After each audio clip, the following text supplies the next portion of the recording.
क्यों कह दिया? फकीरों ने कह दिया, सतगुरु रजा तुम्हारियां, जो चाहो सो कीजिए जी।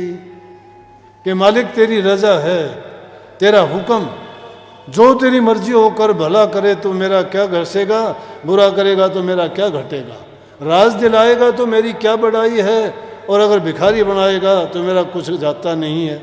ये तो आपका काम है, आपको करना है। मैं तो सिर्फ एक कठपुतली हूँ, इसलिए इंसान सिर्फ कठपुतली है यहाँ।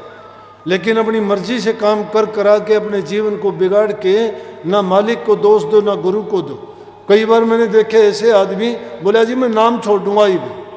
मैं बहुत बढ़िया लिया था नाम, कब पकड़ा था नाम तूने? नाम पकड़ा होता तो ये सवाल ही नहीं उठता। नाम लेने के बाद छोड़ कैसे देगा, ये भी बता दे मुझे। लिया था तो कैसे लिया था, छोड़ दिया तो कैसे छोड़ दिया? जो नाम बताया वो तो भूल नहीं सकता, तू याद रखेगा। अगर छोड़ दे तो बता भाई। लेकिन क्या इंसान उस नाम को नाम समझता ही नहीं है। नाम क्या है? आप समझते हो कि आपने जो नाम ले लिया वो 4 अक्षर का, 5 अक्षर का, या कोई मंत्र बता दिया, या तुमने जपने के लिए कोई कह दिया। इससे श्रवण कुमार ने कौन सा नाम जपया था? वो उसने तो अपने माँ बाप का ही नाम लिया था। अरे नाम का नाम तो अभ्यास है। विचार इंसान के अच्छे हों, शुद्ध विचार और पवित्र विचार रख के जब तुम अपने अंतर में ध्यान मालिक का धरोगे, वो तुम्हारे अंतर में ही बैठा हुआ है।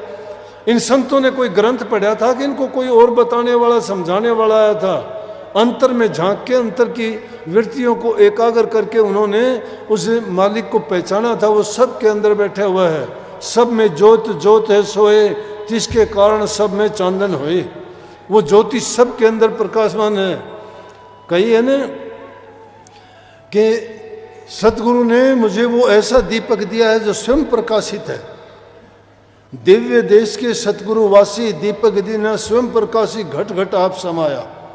कि वो घट घट में आप बैठा हुआ है, लेकिन इंसान को भटकाते हैं काम, क्रोध, लोभ, मोह, अहंकार, इच्छा, आशा, तृष्णा, वासना, लालच मार देते हैं इंसान को। लोभ लालच में जो इंसान पड़ जाता है उसको अपना पराया कोई मतलब नहीं है। उसको इज्जत बेइज्जती से कोई सवाल नहीं है। कि देखते नहीं हो पैसों के अंबार लगा लेते हैं लूट के। लेकिन मैंने चोर डकैतों की कभी कोठियां भी नहीं देखी। अगर देखी तो उनमें कोई ऋण त्योहार नहीं देखा। इंसान अगर शांति से अपना काम करता है, 2 घड़ी मालिक का नाम जपता है और वो ईमानदारी और सच्चाई के साथ बरतता है, घर परिवार में आराम से रहता है, उसका चरित्र अच्छा है, उसका परिवार सुखी है। जिसका परिवार सुखी है वो इंसान हर प्रकार से मालिक के करीब है। लेकिन जिसने अपने आप को इतना बर्बाद कर लिया है बुराइयों में पड़ के, या इन चीज़ों के लोभ लालच और इन दुश्मनों के चंगुल में फंस के, चाहे काम हो, चाहे क्रोध हो, चाहे लोभ हो, चाहे अहंकार हो, ये चीज़ें इंसान को घेरे रखती है। जबान पे सबकी याद है। ये पूछोगे हर कोई कहेगा कि हाँ बहुत बुरी हैं, ये 5 दुश्मन हैं, ये 5 विकार हैं, ये मार देते हैं। लेकिन पूछ के देखो तूने कितने छोड़ दिए? कितने छोड़ दिए? काम छोड़ दिया, क्रोध छोड़ दिया। लेकिन संत कहते हैं ना काम छोड़ो, ना क्रोध छोड़ो, ना लोभ छोड़ो, ना मोह छोड़ो। करो किससे? काम करने वाले सभी काम करो, लेकिन काम को जानो।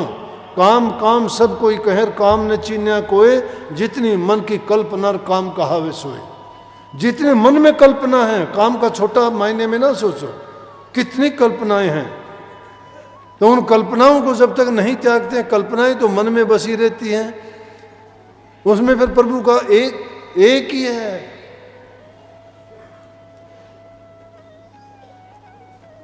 गोपियों से कहने लगे उद्धव जी कहने लगे, इतनी गोपियां कृष्ण के पास रहती हो, एक आधी मेरे पास भी आ जाया करो। गोपियों ने जवाब दिया, उद्धव मन ना ही 10-20। कि उद्धव 10-20 मन नहीं है, एक हूं तो गयो श्याम संग को इरादे शीश। कि मन तो एक ही है, वो तो श्याम के साथ है हमारा। गोपियों ने अपने पति को भी त्याग दिया था भक्ति के लिए। कृष्ण जी से प्यार था, प्रेम था, शुद्ध प्रेम था। शुद्ध प्रेम इंसान को त्याग देता है, विकारी प्रेम इंसान को गिरा देता है। डबो देता है। इसलिए शुद्ध प्रेम करो। प्रेम माँ से भी करते हो, प्रेम प्रेमिका से करते हो, प्रेम गुरु से करते हो, प्रेम भाई से करते हो। प्रेम का एक रूप नहीं है, अनेकों रूप हैं। लेकिन इन सब प्रेमों से उत्तम प्रेम, उत्तम भक्ति प्रभु से करने वाला प्रेम है। तो वो काम जरूरी है, काम भक्ति वाला करो। ऐसे काम ना करो कि तुम्हारे जीवन को डबो दे या तुम्हारी हस्ती को ही खत्म कर दे। क्रोध करो अपने मन पे, क्यों आपको इधर उधर लेके डोलता है, क्यों आपको विषय वासनाओं में गिराता है, क्यों आपके दिल में ईर्ष्या द्वेष पैदा करता है, क्यों ये आपको लोभ लालच में धकेल देता है, क्यों ये इच्छा आशाओं तृष्णाओं में डुबकी लगवाता है। क्रोध करो इस पर, मन पर क्रोध करोगे मन को रोक लोगे। मारना नहीं है मन को, मन मर जाएगा उसके पास कुछ रहता ही नहीं। काफ़ी लोग कहते हैं मेरा तो मन मर गया। अरे मन मरने बाद तो कुछ रहता ही नहीं, मन तो मरने बाद भी नहीं मरता। मैं जाना मन मर गया और मर के हो गया ऊत। ये मन के आदमी सोचता है कि मन मेरा मर गया, लेकिन मरे पाछे ये तो उठ चला, ऐसा मेरा ऊत। ये मन तो ऐसा ऊत है, मरने के बाद भी उठ के फिर लग जाता है, मरता नहीं है। माया मरी न मन मरा, मर मर गए शरीर।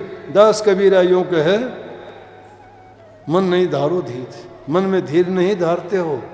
माया और मन कभी मरते नहीं हैं। माया मैंपना है, सारा पसारा माया का है, और मन इसमें खेल खेलता है, खिलाता है जीव को। लेकिन इस मन पर क्रोध करोगे, अंकुश लगाओगे। अंकुश कौन सा है? अपने से ज़्यादा बुद्धिमान को उसके अधीन कर दो। हमारे से ज़्यादा बुद्धिमान कौन है? हमारा गुरु है। क्योंकि गुरु के पास वो अंकुश है, वो ज्ञान है जिससे मन रोका जाता है। और वो कौन सी है? वो ज्ञान की कटारी है, वो बड़ी तीक्ष्ण है। काम क्रोध ये दुश्मन भारा, तीक्ष्ण दीना ज्ञान कटारा। यम को मार भगाया। जब ज्ञान का कटारा हाथ में आ जाता है तो यम को भी मार के भगा देते हैं। तो ये क्या चीज़ मायने रखती है? क्रोध करो, लोभ करो इस चीज़ का कि मैं पहले कम टाइम लगाता था भक्ति में, अब ज़्यादा लगाऊंगा। ज़्यादा से ज़्यादा लोभ करो इस चीज़ का, वो लोभ त्याग देगा आपको। लोभ अगर दुनिया के पदार्थों का करोगे तो मार देगा तुम्हें। मोह का बंधन आदमी को, मोह का बंधन बांधे रखता है संसार में। मोह माया का रूप है, उसी ने तो बांधा है। स्वामी जी महाराज लिखते हैं, बंधे तुम गाढ़े बंधन आन। पहला बंधन पड़ा दे का, दूसर तिरिया जान। तीसर बंधन पुत्र विचारो, चौथा नाती मान। नाती के कई नाती होवे, फिर कहो रहा कौन ठिकान। चोलड़ पचलड़ सतलड़ रसरी, बांध लिया उन गए कर तान। कैसे छूटन होए तुम्हारा गाढ़े खूटे गढ़े निधान। मरे बिना तुम छूटो नाही, जीते जी तुम सुनो न कान। जीते जी सुनते ही नहीं हो। ये बात भी बेवकूफ़ बात लगती होंगी जिनके विचार विपरीत होंगे उनको। जिनके विचार अच्छे हैं उनको तो मेरी बात अच्छी लगेंगी, लेकिन जिनके मेरे से खिलाफ विचार होंगे उनको अच्छी कैसे लगेंगी ये बात? तो बात जो लेने के लिए आते हैं उनके दिल में वो विचार बैठ जाता है। सत्संग में जाते हो, तीन चीज खोल के जाया करो। नजर गुरु के ऊपर होनी चाहिए। हृदय के कपाट, दिमाग के कपाट खुले रखने चाहिए। एक के बात को गिन गिन के उसके अंदर समा के रख लो। आंखें खुली क्यों कही कि गुरु का ध्यान कर? ध्यान कहां से करोगे? गुरु की ओर ख्याल ही नहीं किया। और कान गुरु के वचन की ओर, कोई वचन ना खाली चला जाए, निकल ना जाए। मालिक के नाम में सब कुछ है। अच्छे काम सभी करो, घर गृहस्थी के सभी काम करो, ईमानदारी से करो, सच्चाई से करो, घरों में प्रेम रखो, बूढ़े माँ बाप सास ससुर की सेवा करो, बुजुर्ग आदमियों से प्यार करोगे, तुम्हारे ऊपर मालिक की आशीर्वाद की बरसात होगी।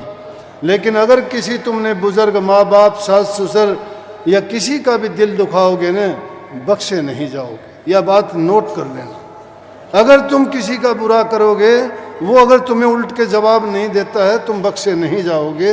वो कर्म भोगना पड़ेगा। कर्म ना बनाओ ऐसा कि तुम्हें जो भोगना पड़े और कष्ट हो। माँ बाप की सेवा करोगे, घरों में प्रेम रखोगे, बुराइयों से बचोगे और सच्चे होकर रहो। किसी की निंदा चुगली बुराई ना करो। क्या मिलेगा आपको दूसरों की बातों से? अपनी बुराई देख लिया करो, अपनी बुराइयों को त्यागने की कोशिश करो। दूसरा कोई कहता है तो उसको कह दिया करो, अपने ख्याल अपने पास रख, मेरे पास मेरे ख्याल रहने दे, बुराई देखूं तो मेरी बहुत है। अवगुण देखूं तो मेरे बहुत हैं, पाप कर्म देखूं तो मेरे बहुत हैं। तो पाप कर्म से बचो, बुराइयों से बचो, तब सत्य के रास्ते पर चलोगे और फिर मालिक की आप पर पूरी कृपा होगी। तो सब कुछ इंसान के अच्छे विचार, अच्छी करनी और अच्छे ख्यालात में है। अगर वो तुम अच्छे करते हो तो भजन बंदगी मेरे से लिखवा लो कि 2 मिनट बैठोगे तो भी आपको प्रकाश हो जाएगा, नूरी रूप दिखाई देगा, शब्द भी आप सुन सकोगे, और जो दूर का रास्ता नजर आ रहा था वो बिल्कुल पास आपको नजर आएगा। राधा स्वामी।